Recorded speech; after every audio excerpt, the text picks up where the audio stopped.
بیٹی پیدا ہوئی۔ کسان اور اس کی بیوی خوش تھے اور وہ جادوگرنی سے کرا ہوا وعدہ بھول گئے۔ ایک دن کسان کو یاد آیا کہ جادوگرنی نے ان کا پہلا بچہ مانگا تھا۔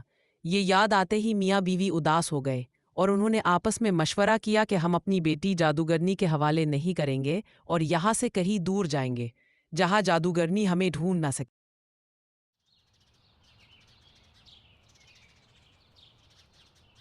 اس بات کو کافی سال گزر گئے اور بچی بڑی ہو گئی۔ وہ بہت عقل مند اور ذہین تھی۔ ایک دن ان کے دروازے پر دستک ہوئی۔ گھر میں کوئی نہیں تھا۔ جب بچی نے دروازہ کھولا تو سامنے ایک مکروہ شتل کی بوڑیا کو پایا۔